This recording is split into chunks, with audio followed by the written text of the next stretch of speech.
haya. Zifuatazo ni dibaji za hivi punde.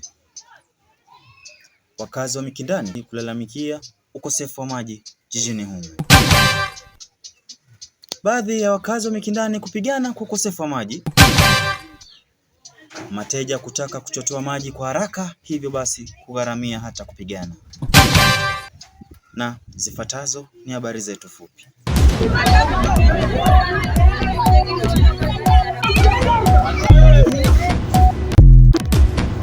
Tumeshuhudia ukosefu wa maji Mikindani humu. Hivyo basi hili ni baadhi ya shirika la Shofco kuamua na kufanya uamuzi kuleta maji kijijini humu, kwani wakazi wa Mikindani wameteseka sana kwa muda mwingi na kutafuta tafakari jinsi gani watapata maji haya.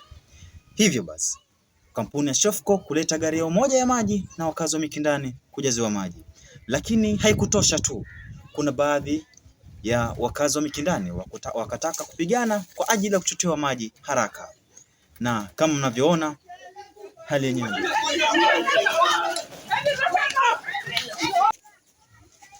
Naam, mkurugenzi mkuu ama msimamizi wa maji hayo ameamua kujifunga kibwebwe na kukataa kata kupigwa ngumi. Hivyo basi aliamua kulipiza hapo hapo bila kutarajiwa ni kitu gani ama kitu gani kinakusudiwa kufanyika. Hivyo basi baadhi ya wakazi kukaa kimya na kuangalia lililojiri, kwani walishangazwa sana na tukio hilo. Ni la kusitikisha na la maajabu na la kuchekesha pia. Shirika la Shofco mbali na kuwa lagawanya maji, hata hivyo kwenye vita hawako vibaya, wako vizuri, na kwenye mabunda wapo sawa.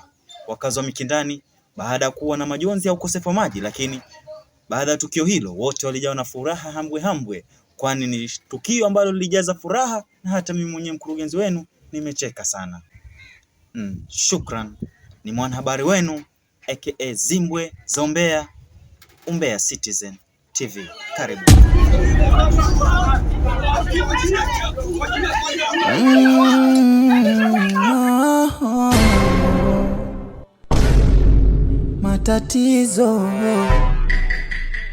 Tatizo langu matatizo